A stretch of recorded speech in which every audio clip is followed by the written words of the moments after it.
ওরা কিন্তু সব বস্তির ছেলে পেলে, সবগুলো অশিক্ষিত, ওদের সাথে তুই ঝামেলা করবি না। তুই আগে চল, আমি ঝামেলা করবো নাকি ধন্যবাদ দেবো সেটা পরে দেখতেছি।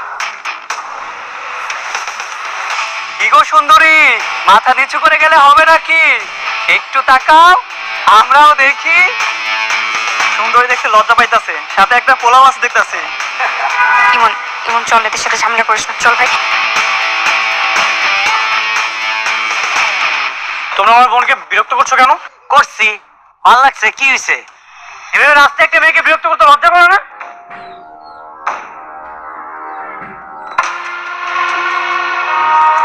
কি রে, ওই দি ঝাড়ি দেয়, তুই কি নিজের শাহরুখ খান ভাবস? হ্যাঁ,